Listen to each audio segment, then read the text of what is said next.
এই হচ্ছে আরাফার ময়দান, পুরোটাই হচ্ছে আরাফা। এই যে এই যে তাবু তাড়ানো হচ্ছে আর কি, কাজ চলতেছে। হজের আগে আগে এগুলো টানানো হয়ে যাবে, দেখতে পাচ্ছেন। এই কাজ চলতেছে। এই যে পাশেও এগুলো কোনো স্থায়ী না, অস্থায়ী তাবু, এর জন্য আর কি এইভাবে করা। আবার হজ শেষ হইলে এগুলো আবার গুটিয়ে ফেলা হয়। তো আমরা এখন আরাফার ময়দানে চলে আসছি। হ্যাঁ, দেখতে পাচ্ছেন আমাদের পিছনে আমাদের সাথে যে হাজী সাহেবরা আসছে তারা আছে। আর এই হচ্ছে সামনে, এই এখন আমরা ওটার সামনে যাব, গিয়ে আমাদের মুআল্লিম সব কিছু বলবেন। বলেন আপনি কিছু। যে আমরা এখন আল্লাহর রহমতে আরাফাত ময়দানের দিকে অগ্রসর হচ্ছি, যেখানে হযরত আদম আলাইহিস সালাম মা আলাইহিস সালাম মিলনস্থল, সেখানে যাব ইনশাআল্লাহ। আর সেখানে যে আমরা দোয়া করব আল্লাহ যেন প্রত্যেককে যেন এই হজ্জে মাবরুর হিসাবে কবুল করে নেন, আমিন। দেখতে পাচ্ছেন এখানে চিহ্ন দেওয়া আছে কোথায় কোথায় যেতে হবে।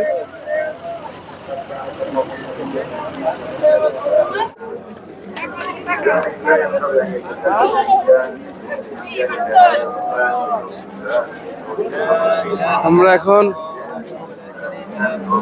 রহমান পাহাড়ের সামনে চলে আসছি।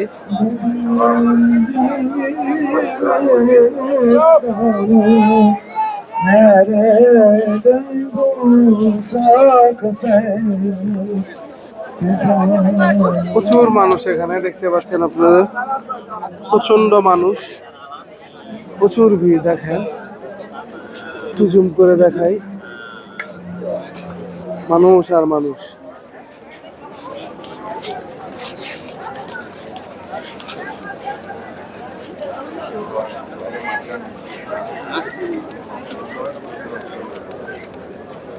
তো আমরা সামনে এগিয়ে যাই, দেখি কত দূর যেতে পারি। এই যে আমার ক্যামেরা দেখা দেখা সবাই আহেন, আমরা কত দূর যেতে পারি। এই জায়গাটা এখন বন্ধ আছে, কারণ হচ্ছে এখানে সংস্কারের কাজ চলতেছে, কারণ সামনে হচ্ছে হজ। তো সৌদি সরকার এই হজের আগে আগে এখানে সংস্কার করতেছে। আমি আর আগের বার যখন আসছিলাম তখন উঠতে পারছি, কিন্তু এবার হয়তো উঠতে পারবো না। এই যে আমাদের নবী এখান থেকে ভাষণ দিয়েছেন, বিদায় হজের ভাষণ। এই হচ্ছে সেই পাহাড়টা। তো আমাদের মুআল্লিম সাহেব কিছু কথা বলবেন, সেগুলো আপনাদের শোনাবো এখন। আর এই যে যে পাহাড়টা দেখেন, এই পাহাড়টা আছে জাবালে রহমাত। সবাই একটু খেয়াল করে শুনেন, এই পাহাড়টার নাম হচ্ছে জাবালে রহমাত, অর্থাৎ রহমতের পাহাড়। আমাদের আদি পিতা হজরত আদম আলাইহিস সালাতু ওয়াস সালাম এবং মা হাওয়া দীর্ঘদিন ধরে বেহেশতের মধ্যে ছিলেন। আপনারা ঘটনা জানেন, যে কোনো একটা কারণে আল্লাহ তাআলা তাদেরকে বেহেশতের থেকে বাইর করে দিয়েছিলেন।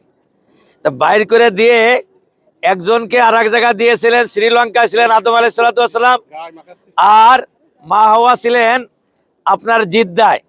অনেক দিন পর্যন্ত তাদের সঙ্গে কোনো সাক্ষাৎ নাই, 300-350 বছর, 300-350 বছরের মতো তাদের কোনো সাক্ষাৎ নাই, 350 বছর মতো।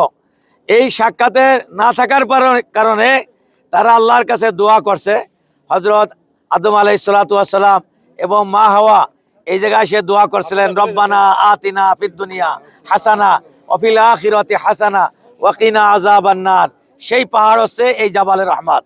ওনাদের দোয়াই এই পাহাড়ে কবুল হয়েছিলেন, এবং এই জায়গায় দুইজন আবার মিলিত হয়েছিলেন একসঙ্গে এই পাহাড়ে। এবং ওই আরাফাত দিন 9 জিলহজ সারাদিন এই জায়গায় ওনারা অবস্থান করেছিলেন, এই জায়গা ছিলেন।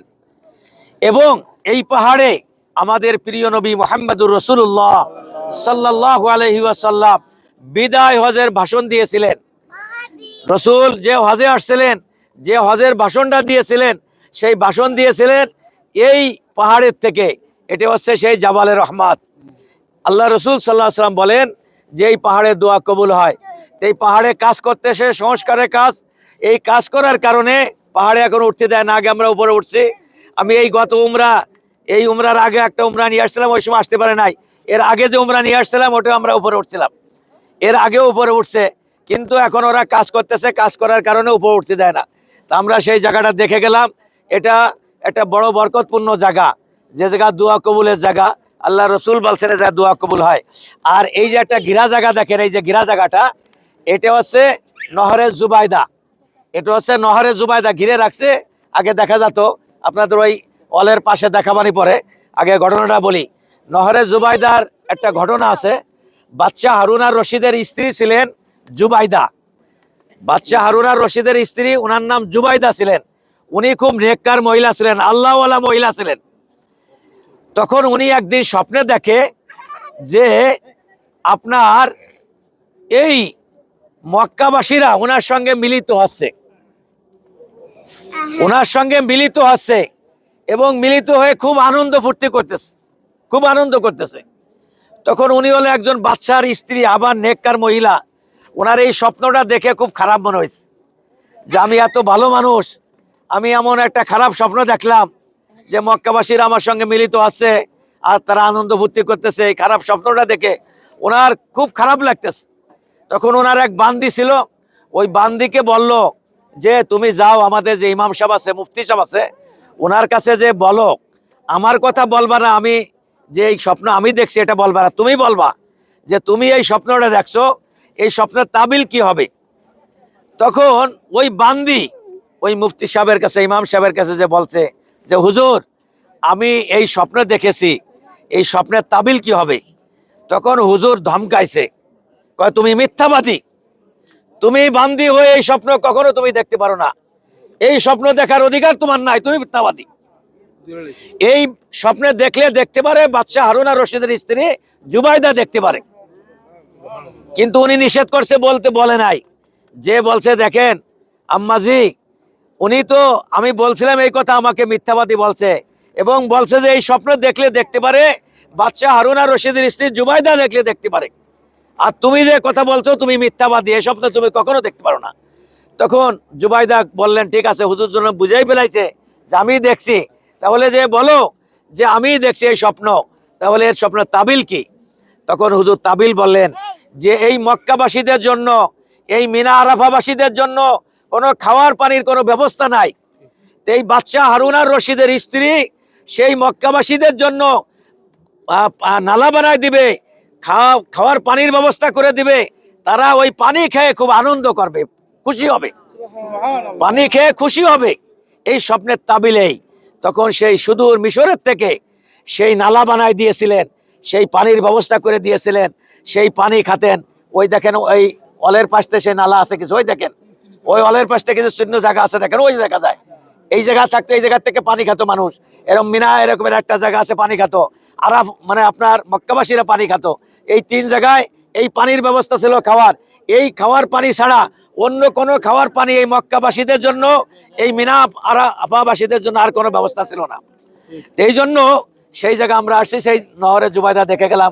এই জায়গা আপনার আগে ছিল ঘিরা, এখন ঘিরে ফেলাইছে, ওরা বন্ধ করে দিছে। ওই অলের পাশ থেকে কিছু জায়গা দেখা যায় আর কি, দেখা যায়, আপনারা দেখছেন। এই যে দেখেন বাদশাহ হারুন আর রশিদের স্ত্রী, সে মানুষের উপকারের জন্য, মানুষের উপকারের জন্য কত বড় মহৎ কাজ করছিলেন ওই জামানায়। মিশরের থেকে এই পাহাড়ের কোলদে এইভাবে নালা এনে এই মক্কাবাসীদের পানি খানো যাই তাই মনে করেন না, কত বড় খেদমত। এই খেদমতটা করছিলেন কিসের জন্য? মানুষের উপকারের জন্য। এর থেকে আমাদেরকেও শিক্ষা নিতে হবে। আমরাও দেশে যে মানুষের উপকারের জন্য যে কাজগুলো আছে আমরা সেই কাজগুলো করব, কে বলে ইনশাআল্লাহ। আল্লাহ তাআলা আমাদের সবাইকে তৌফিক দান করুক। সবাই একবার আলহামদুলিল্লাহ 3 বার সূরা ইখলাস কুল হুয়াল্লাহ সূরা পড়ি, আমাদের মুরব্বীদের কবরের সব রিসানের উদ্দেশ্য করে।